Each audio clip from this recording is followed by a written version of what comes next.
The following content is provided under a Creative Commons license.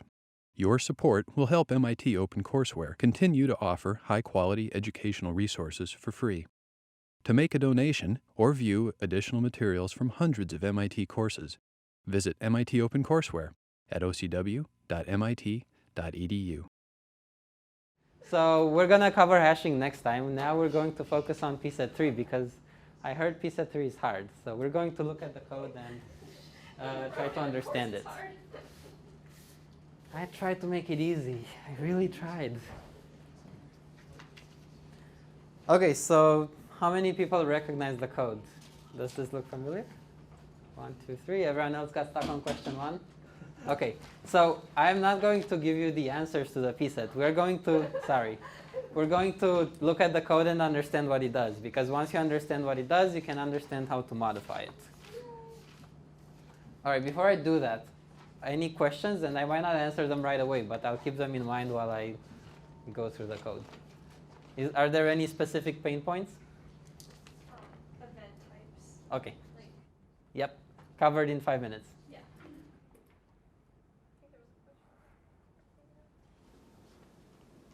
Oh, well. All right, so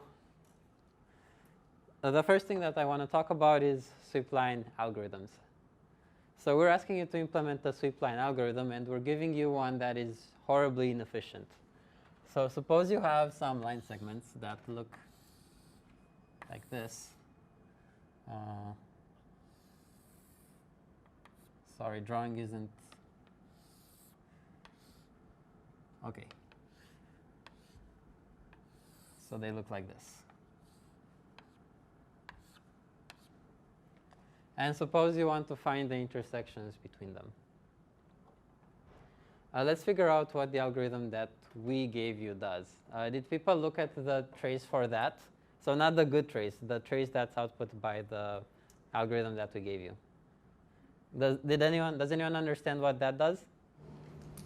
I kind of get it. Okay. I think what it does is it just hits through all the horizontal lines. Okay. And then it goes through all the vertical lines. Okay, so first it goes through all the horizontal lines, and what does it do with them? All right, so they get bolded in the visualizer, which means they're added to the range index. So 1, add all the horizontal lines, and 2, oh, you said it goes through all the vertical lines after that. Any idea what it does? Looks for intersections. Okay, so when it looks at a vertical line segment, you'll see some blue square, and you'll see some segments that are green. This is a query to the range index. And the green segments are the answers, and the blue square is the range that's queried. So first add all the segments to the range index, and then do a query. So in principle, sweep line algorithms have some geometric inputs, for example, a bunch of lines. And conceptually, they have this vertical line that they sweep across the plane all the way from -infinity to +infinity. So now if you try to sweep a line continuously from -infinity to +infinity in code, it might take forever. So we don't really do it that way. The way you do it in code is you know when something interesting is going to happen, and you only simulate what happens to the sweep line at that point. So in this case, the sweep line starts at -infinity. And then all the horizontal segments are added to a range index. And then as the sweep line goes across the plane, when it hits a vertical segment, a query happens. So the only times when the sweep line stops is first at the beginning to add all the horizontal line segments, and then every time it hits a vertical line segment. We know this ahead of time, so we can compute a list of all these coordinates of interesting things, and then we can sort them and then go through them and simulate the behavior of the sweep line that way. So if you look at the code listing at events from layer, this is the gist of it. This is what it does. So it compiles a list of events. The first key in each event is the x. Is that x? Yeah. X like this, y like this. So the first key is the x coordinate of an event, and by sorting that list of events, it will then process them in order. So events from layer is responsible for looking at all the wires and compiling events. How does an event for a horizontal layer look like? Can anyone tell me? Sorry, for a horizontal wire.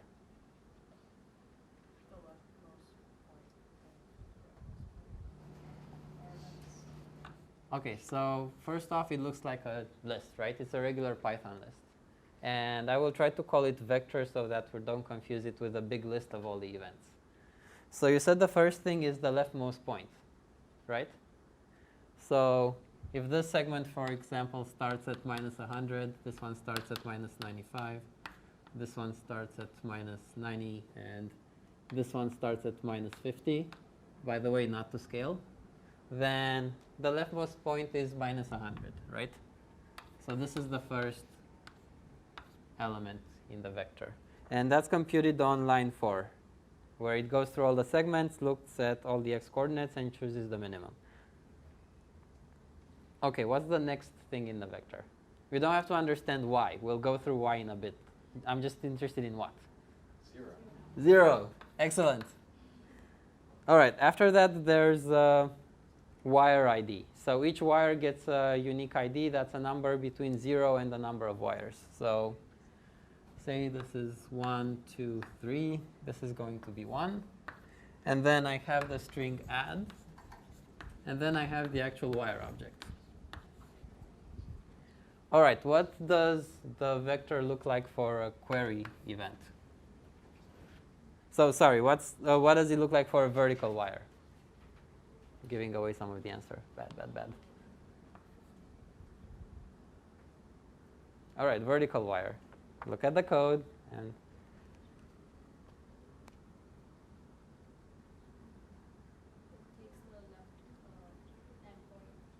of the wire, okay. And okay. So a vertical wire will have the same x-coordinate for all the points on the wire, right? So I don't really worry about which coordinate it is. This wire is at minus 50, so the first element here is going to be minus 50. What's next? 1. A 1? Okay. And suppose this is wire ID 4. I'm going to have 4. Query. And the wire.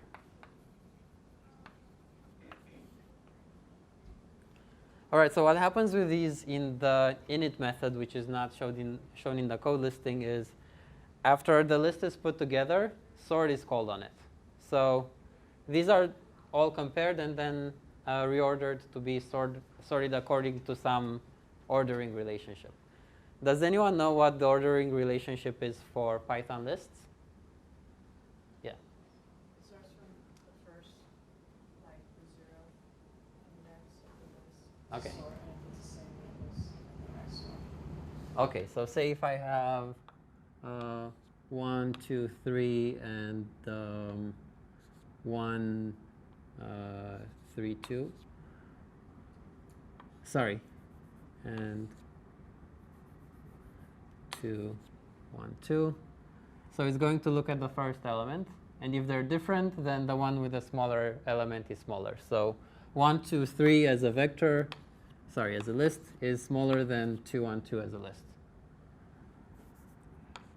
If this guy becomes 1, then they're equal. So then it has to go to the next element, compare them, and see if they're different, we have an answer. If not, we have to keep going all the way until the end of the list. So this is called lexicographic comparison, and this is the same ordering that you have for the words in a dictionary. Right? If you think of each letter as an element in a list, and the word is the list, then this is how you look up words in a dictionary. Okay, so the reason events look like this is so that sort would output them in the right order for the next stage. So, yes? So does that mean all horizontal wires are pretending that they start at the same place, even though they don't? Yep, so all the horizontal wires will be sorted, so all these add events will be sorted before the query events. Yep, very good observation. This is what I'm trying to achieve. That's why I have this special value here. I go through some extra effort to compute it. I had to write an extra line of code, so this is the motivation for it. All right, so the first key in the vector is the x element on the sweep line. I could have also had a very large negative value, something that would behave like minus infinity here, and that would work just as well. By computing the left edge, I don't have to deal with that. I don't have to worry of whether my negative infinity is small enough, because if it's not, I will fail the test, and that's bad. So this is the x-coordinate at which the sweep line stops and something happens. So if all the events are at different x-coordinates, then I have my ordering. I'm done. Now, what if I have two events at the same time? For example, what if I have two vertical wires? The x-coordinates are going to be the same, so I need to use something else to break the ties, right? The first thing that I use to break the ties is all add events have a 0 here, and all the query events have a 1. And the point of that is, if I have two events at the same x-coordinate, if I have a query and an add, I want the add to happen before the query. So if this is the same, this is going to be different for add versus query. So does that make sense? This is how we order events relatively to each other on the same line. Now suppose I have these two wires. They're both vertical, so they're both going to be queries. They're both at the same index, so I need something else. And that other thing that I have is the wire ID, which is guaranteed to be unique. So I know for sure the comparison will stop here. And the comparison had better stop here, because if the comparison gets all the way to here, wires aren't comparable, so the code is going to crash. So it stops here because the IDs are unique. Everyone is happy. All right, do the events make more sense now? OK, to complete the picture, if you look at compute crossings, lines 9 and 10, line 9 goes through the vector, goes through the list of events that have been sorted and processes them in order. So sort had better do the right job. And then it extracts the x-coordinate that's here. It extracts the event type that's here. And then it extracts the wire from here. So these guys really are just there to help with the sorting. They're never read afterwards. Wait, where are the events actually sorted? I thought they're just put in the order. So the events are sorted in an init method that's not here. It's in the piece of code, but it's not here. Okay. And that may be a hint that you don't want to change it. As in, you don't need to. So, all right, events look like this. Any questions about events? Everything makes sense? So presumably, when you write your own sweep line algorithm, you're going to come up with your own events, which are going to be different. So you're going to change this method to add your own events to the list. And then it's going to be sorted for you, and then you're going to change compute crossings to process your events in the way that they should be processed.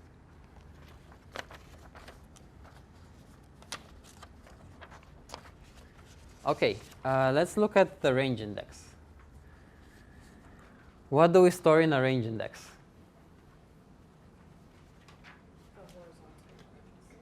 OK, horizontal wires. Very good. What's the point of storing horizontal wires in an index? So that when you want to query, you can compare the vertical line with the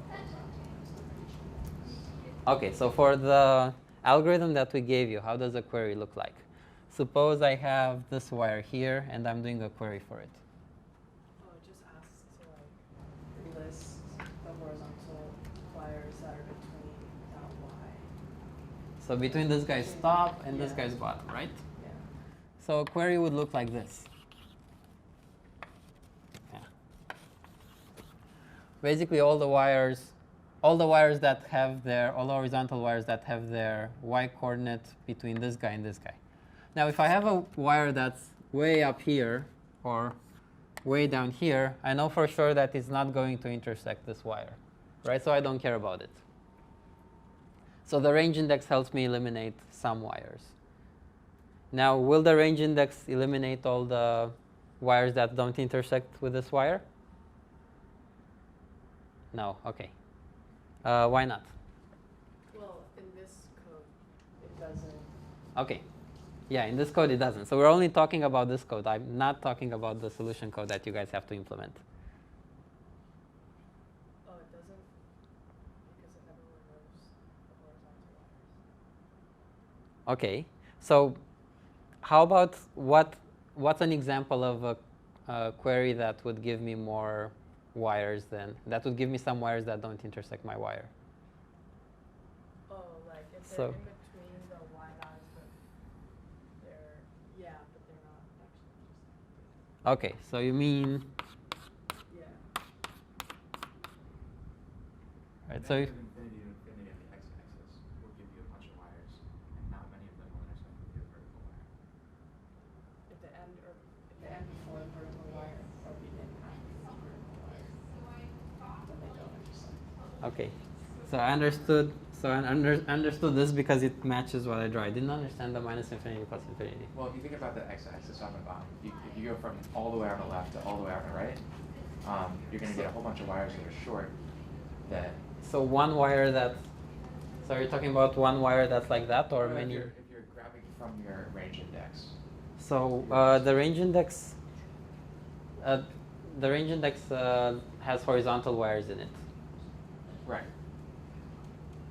Are Okay. you assuming that they're all short? Yes. Which is not necessarily true, but some of them will be short. So you're saying a lot of short horizontal. Oh, you mean like this, right? Yeah. Okay. So that's what you have meant one from intersection and a ton of non-intersections. Exactly. Okay. Cool. Thank you. So doing a range query on this can give me a lot of false positives. So that's why after I get them, I have to make sure that they intersect, and I can't just blindly output them. Okay, these are bad false positives. These are bad false positives. Now let's look at how the range index works. Can anyone remind me what the range index does? So it's a data structure, right? And it has some operations. What are the operations for it?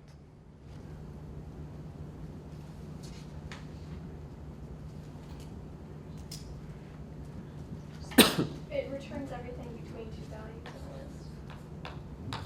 Okay, so you have a list operation where you give it two values, and it will return everything inside the index in the interval between those two values. Okay. What else can I do? It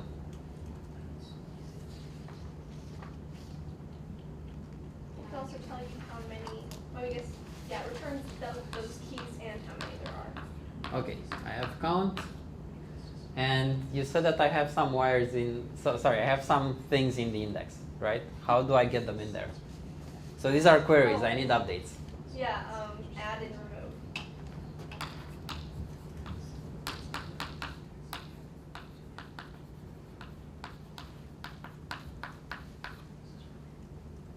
So for the code that we gave you, what is the running time for each of these operations?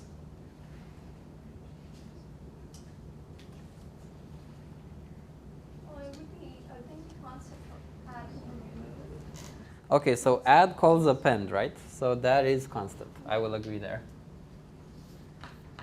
Oh, but remove, you have to shift everything. Yep. So suppose I have, let's start with an example. Let's have, so say I have these keys in my range index, 5, 8, 11, 13. Suppose they're magically inserted in this order. If I want to remove 2, since this is an array, I have to shift everything to the left. Yes, So that's order at a time. okay. How about list and count?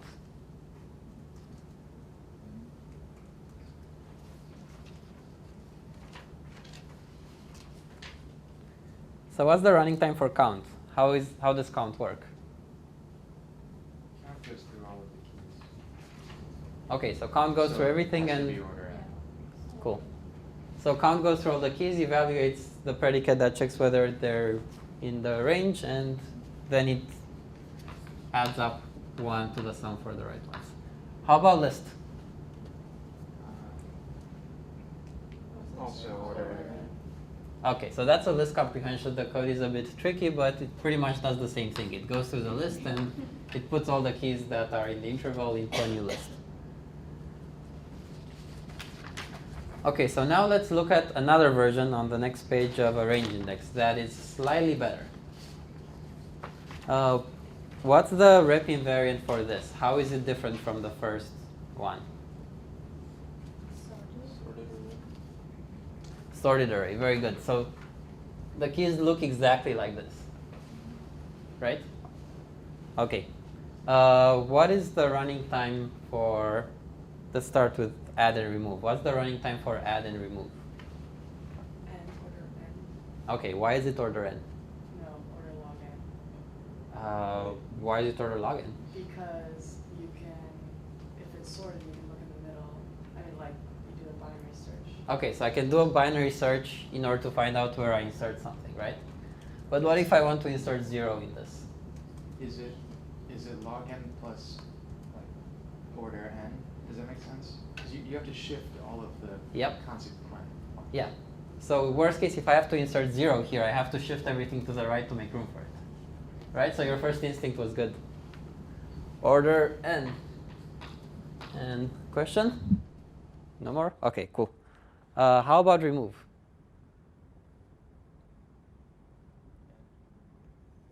Order n. Okay, why is it order n? You have to shift left everything to the right of what you're. Okay, is this what you're going to say too? Or okay. So same reason as before. If I want to remove 2, I still have to move everything to the left. I can find the key that I want to remove very fast, but then shifting things is still order n. Okay, how about count? How does count work? Give me the same thing, wouldn't Binary search, so it's log n. Log in. Binary search, so it's log n. Okay, so if I look at the count there, it's though, like that's telling me how many keys between. So it's a simple you have subtraction a to find search the number of and keys subtract. between. But to find the Yes, count log of in, one log key, in. you have to.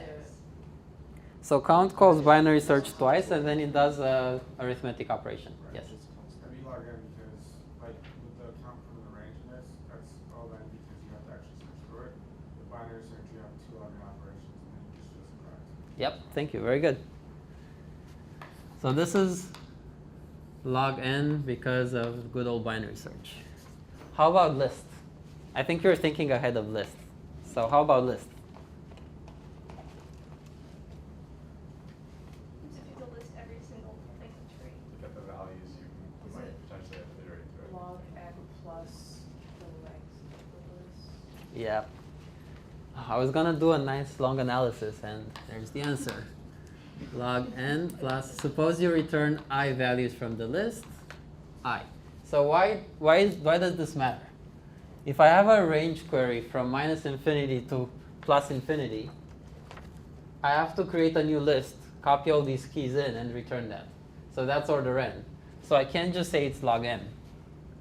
On the other hand, if the answers to my list queries are small, say if they're one element, then it's going to take log n time to do a binary search and then order 1 to produce the list if I have a constant size list. So if I just say order n, I'm selling myself short. It's a lot better if I want to have short queries. Okay, what would be the best possible running time for list?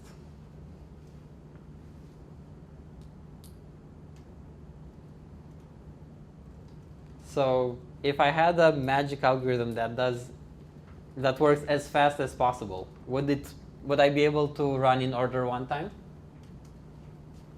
So No. super fast magic algorithm, order 1. No, why not?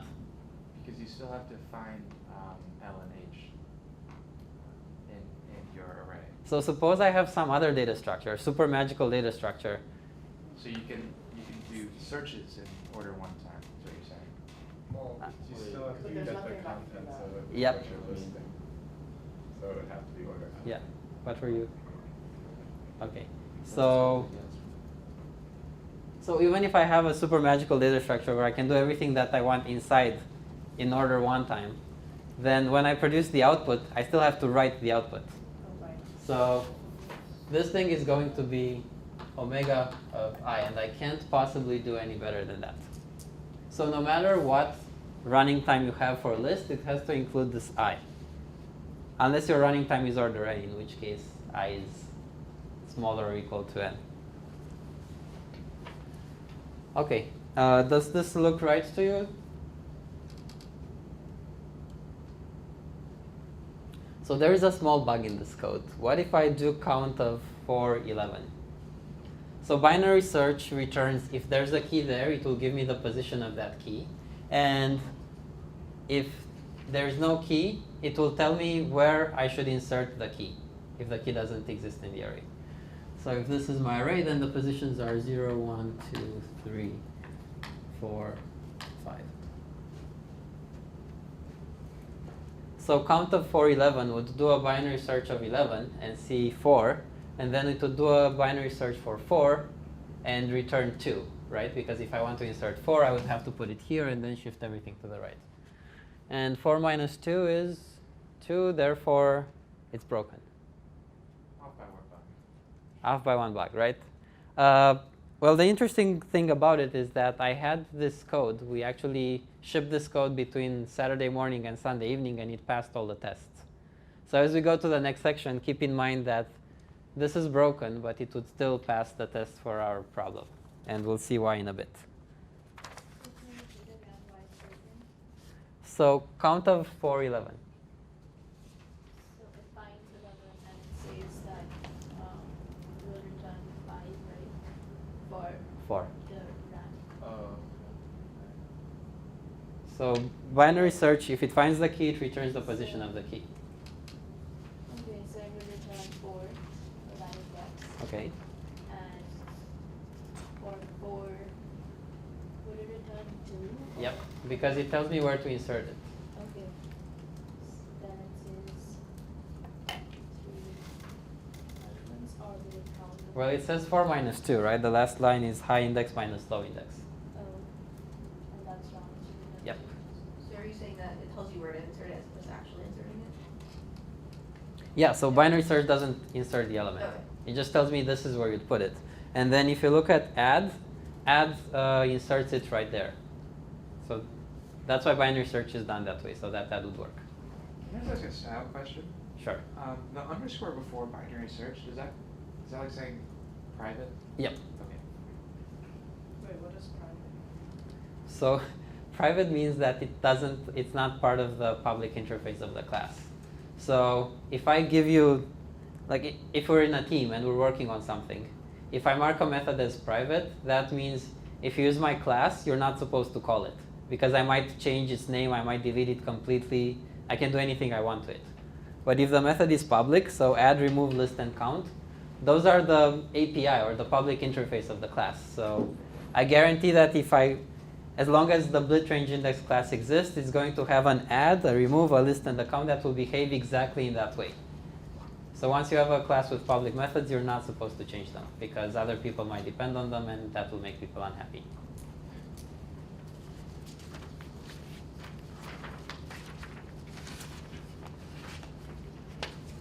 Okay, so we said that these wires hold, we said that this range index holds wires, right? So if you have these wires here, they're not really numbers. I know how to compare numbers. I don't know how to compare wires. That's not something that's readily comparable, right? So we have to bridge the gap. We have to bridge the gap between numbers or things that are comparable and wires. So the way we do that is the key wire pair class. And if you look at the key wire pair class, it has, I will write it as KeyWP here. So it has a key and a wire, right? That's why it's a key wire pair.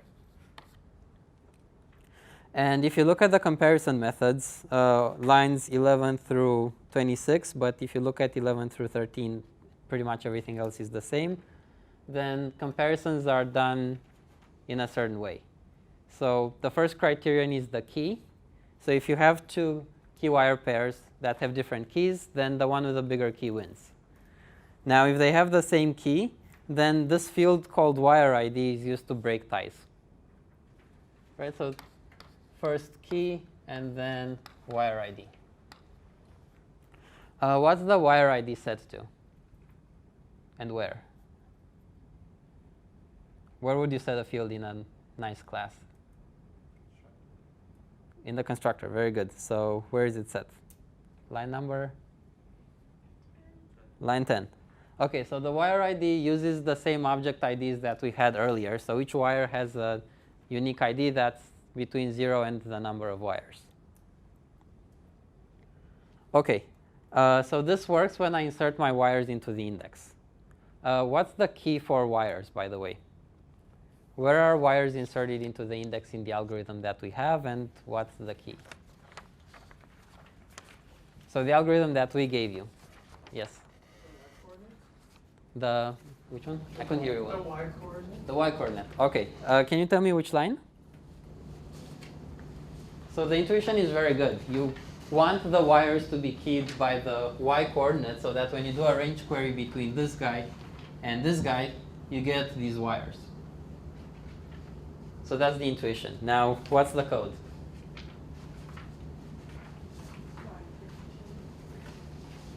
Line, I didn't hear you well. I think you said the right one. 13. OK, so wires are added to the index when an event of type add is processed, right? Line 12 says if event type is add, so that's probably what we want. And line 13 adds it to the index and builds a key wire pair with the key, the y coordinate of the wire. OK, now let's look back at the keys and see that we have two special key wire pair classes, key wire pair L and key wire pair H. These don't want a wire. Why would you think, why would I make a wire key pair that doesn't want a wire? Why is that useful?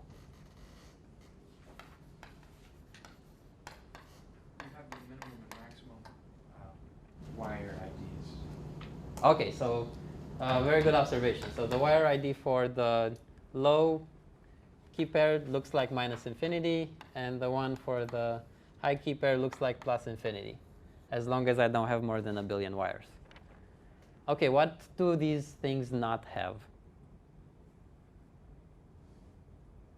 They don't have a wire. So if you look at key wire pair L and H, if you look at the initializers on lines 2 and 8, they only take a key. They don't take a wire. So this is useful in which situation? Where do I want to create an index key that's not associated with a real wire? When I do a query. OK, very good. So if I'm querying, if I have this vertical wire, which starts, say, from, what do I have here, from minus 80 to plus 80, then I would like to make a low key that corresponds to minus 80 and a high key that corresponds to plus 80. But I don't have any wire with a horizontal coordinate of 80. Right? A hackish solution would be to make fake wires with those coordinates. But if I make fake wires, God knows where my system is going to break elsewhere. So instead, a clean solution is to have these key wire pairs so that when I insert wires, I have a wire. And when I don't, the wire is set to none. And the wire IDs are these special values, minus infinity and plus infinity. So what's cool about setting the wire IDs to minus infinity and plus infinity?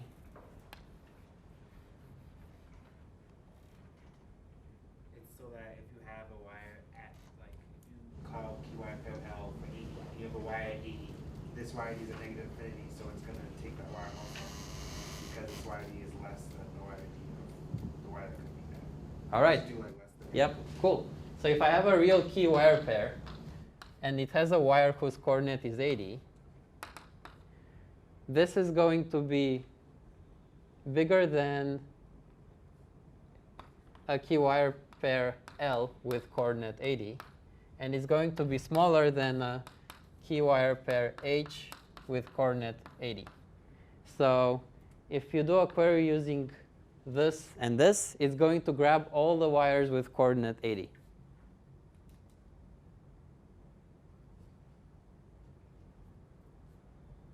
Does this make sense? OK, so what's cool about this in terms of coding?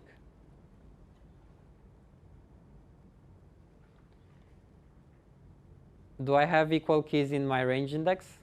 Do I have to handle multiple keys with the same, like multiple equal keys?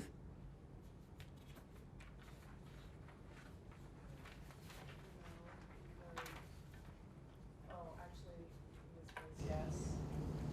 Do I? Because if you have all the horizontal wires, then it's possible that you have two horizontal wires the same. Okay, so if I have two horizontal wires, say this guy here and this other guy here, this guy here, what's the key value pair for it, key wire pair?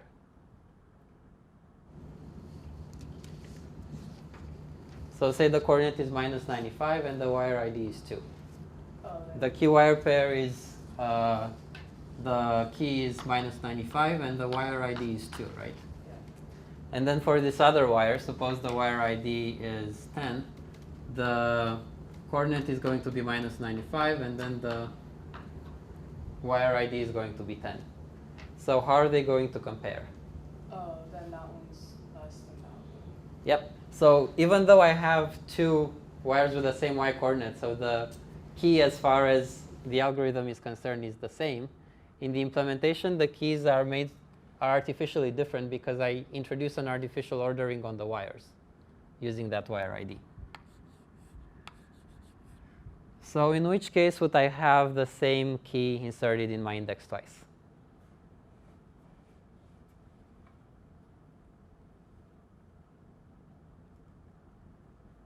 Yes.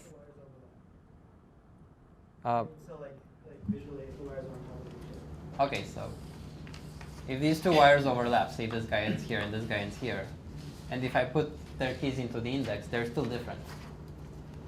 Only if they're the same wire ID, would they have the same?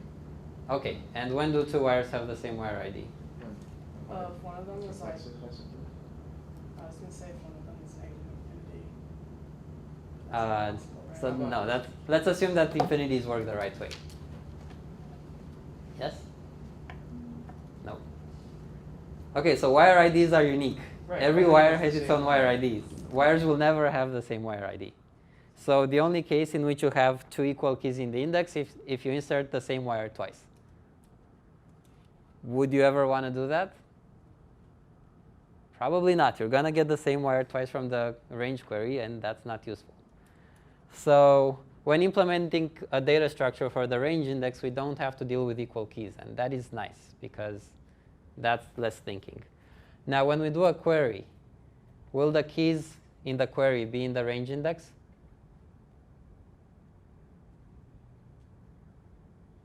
Not necessarily. So when we do a query, how would I do a query? If I want to do a query from minus 80 to plus 80. You grab all the horizontal wires whose y coordinates are between. So you're thinking in the range index. I'm thinking as a client of the range index. So you have this range index class. How would you issue a query to the range index?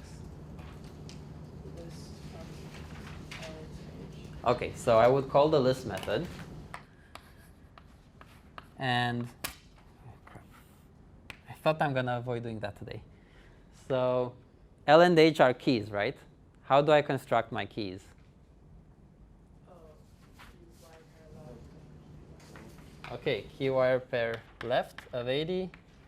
Low and key wire pair high of 80. Right, so then I'm going to get these. I don't have wires for this 80 coordinate. Sorry, minus 80 to 80, because that's what the query looks like. So I don't have wires for these coordinates. So I'm going to use these special values. And this one is smaller than all the wires with coordinate minus 80. This one is bigger than all the wires with coordinate 80. Will these keys ever be in the index?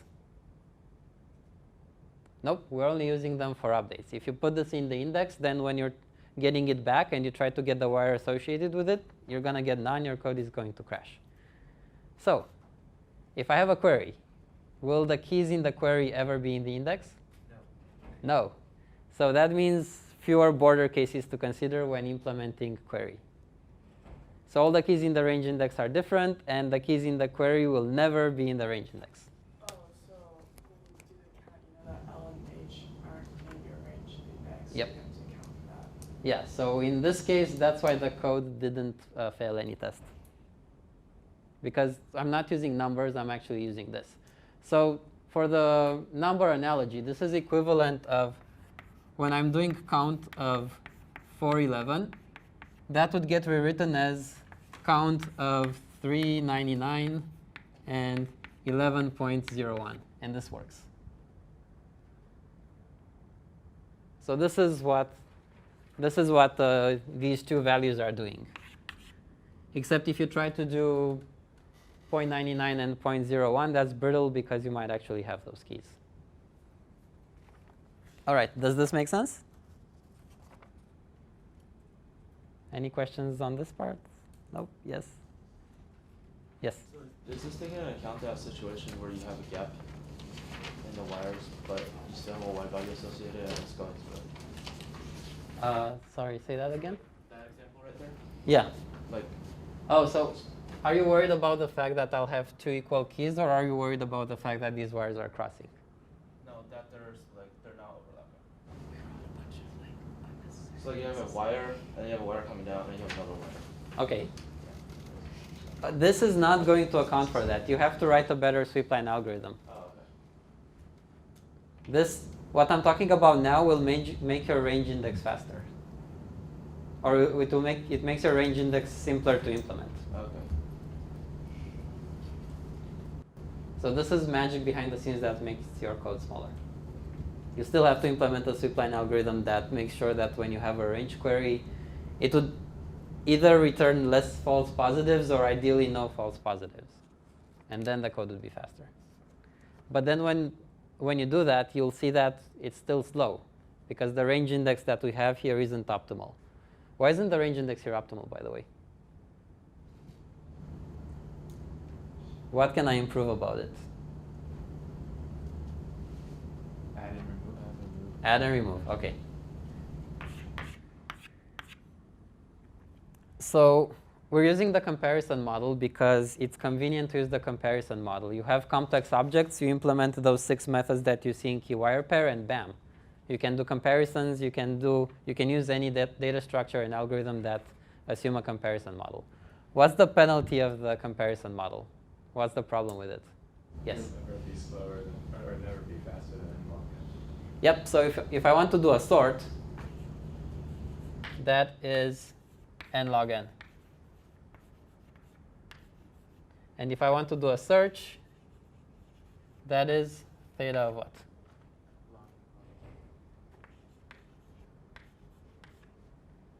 Okay, now what are the best bounds that we have for these if we can go outside the comparison model? Just to see if you guys are paying attention in lecture.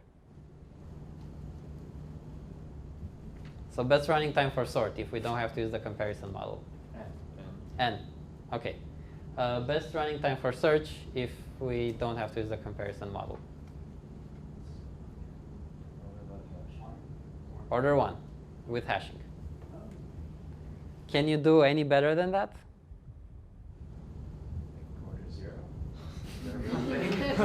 Okay, so sort has to output an array of n elements, so it can't be faster than order n.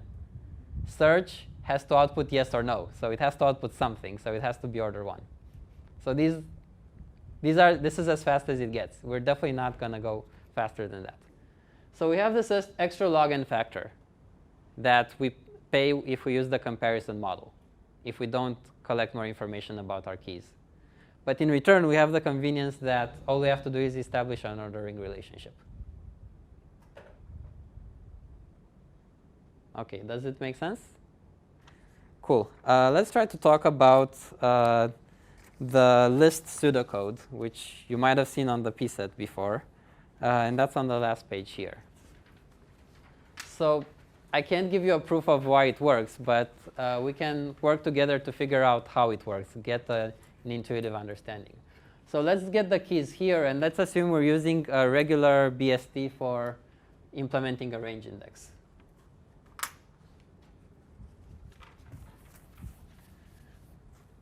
So I'm going to put my keys in a BST. 8, 3, 2, 5.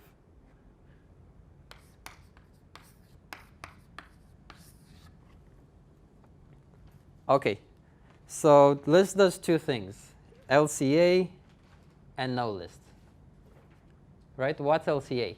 So suppose I want to list all the keys between 1 and 6.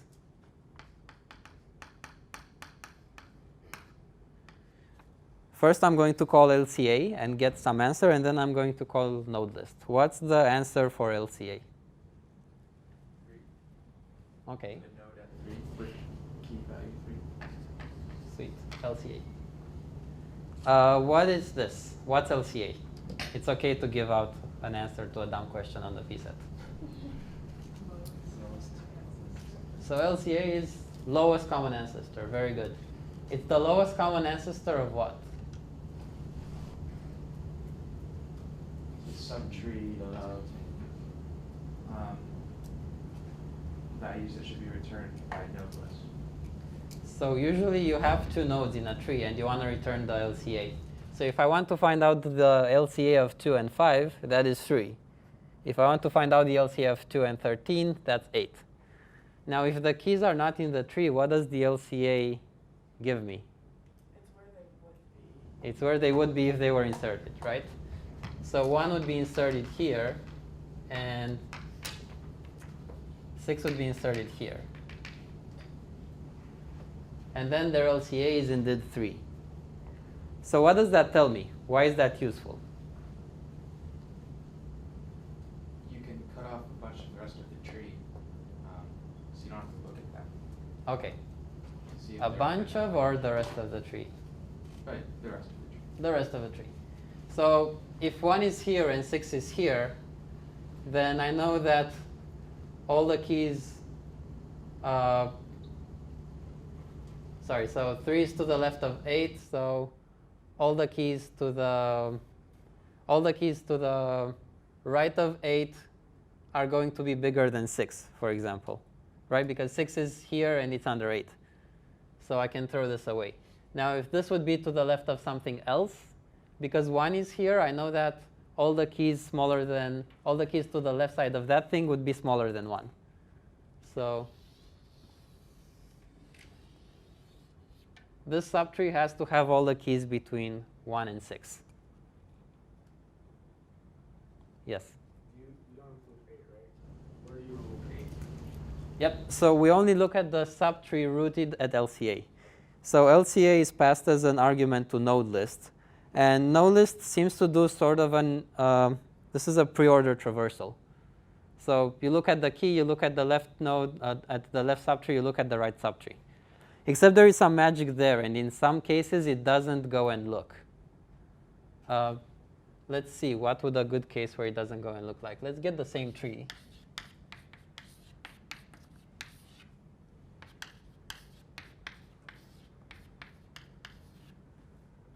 Suppose I want to do a list between 4 and 11. Sorry, between 4 and 10. What's the LCA of 4 and 10? 8. Okay, so node list would have to start here. Suppose I'm here and I go to 3. I know 3 is smaller than 4. Do I want to go left? Everything to the left of 3 is smaller than 4. So this entire subtree can be pruned. Now suppose I'm on the right side and I'm at 11. 11 is bigger than 10. Do I want to go right? So if 11 is bigger than 10, I never want to go right because everything to the right of that is bigger. Okay. So this is how pruning works. Now, if I'm at 3, can I stop?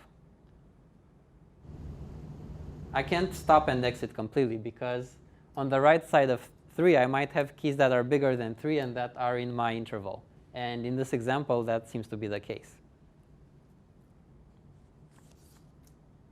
Okay, let's look very quickly at an intuitive way of analyzing the running time for this.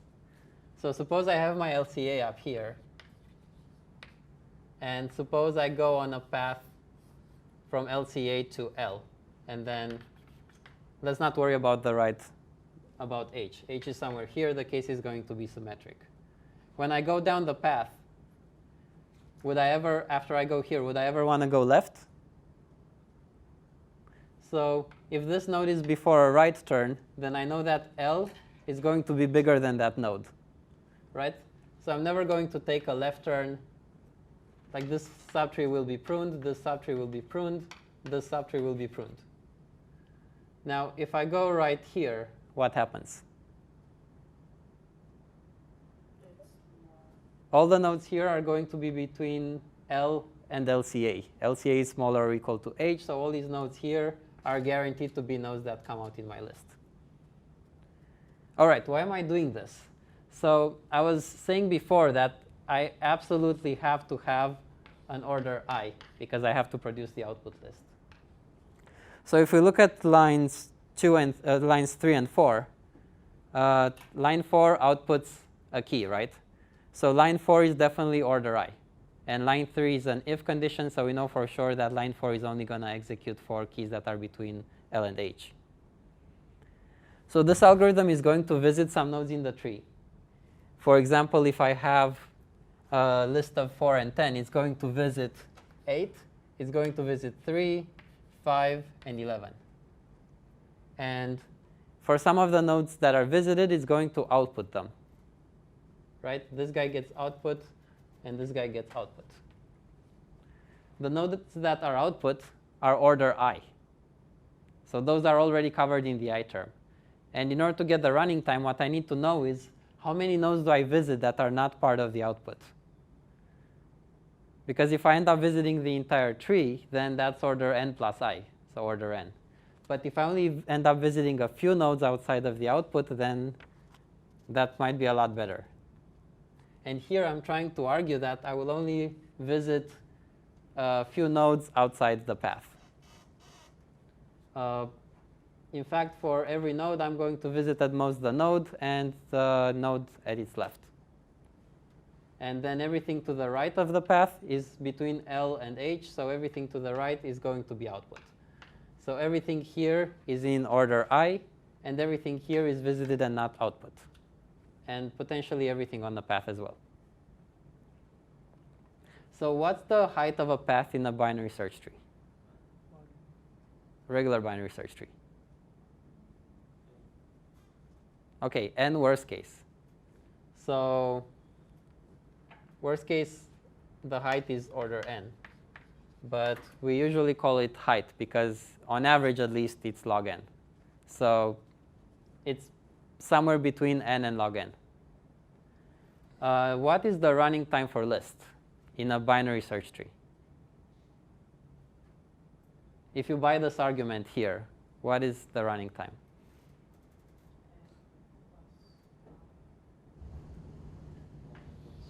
OK, so you could say n plus I, and you're perfectly correct. But we can make it a bit better. So what's the height of this path? H. So what's the running time?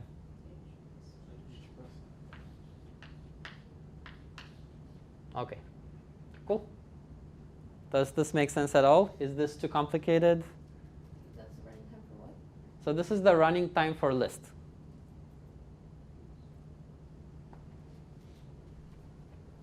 All right, so questions? Is this too far out? Did I lose you guys completely? Wait, so it's Makes perfect sense. OK, I like that. It's order n plus I because you could go down a path that could have up to n nodes on it, right? Yep. And then it's order I because you have to add that many elements anyway. Yeah. But better case, it's log n.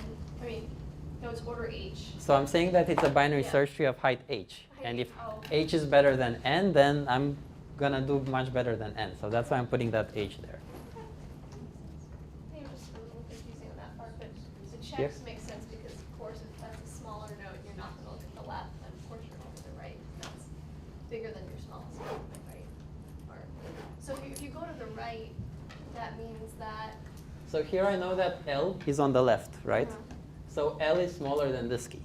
Mhm. Everything to the right of this key Mhm. is between L and LCA. Yeah. LCA is smaller or equal to H. Mhm. So everything here is between L and H. Mhm. So all the nodes here are going to be output. So all the nodes here count as I. Okay. Now when I turn left here, this is going to be smaller. This is smaller than, sorry, I keep saying this. Smaller than L. So this is smaller than L because L is on the right. So this thing is going to be pruned. So I will visit the parent, this node, and that's it. I'm not going to look down. And this is how the nodes look like. Everything that's to the left of the path is not visited. Everything that's to the right is outputted.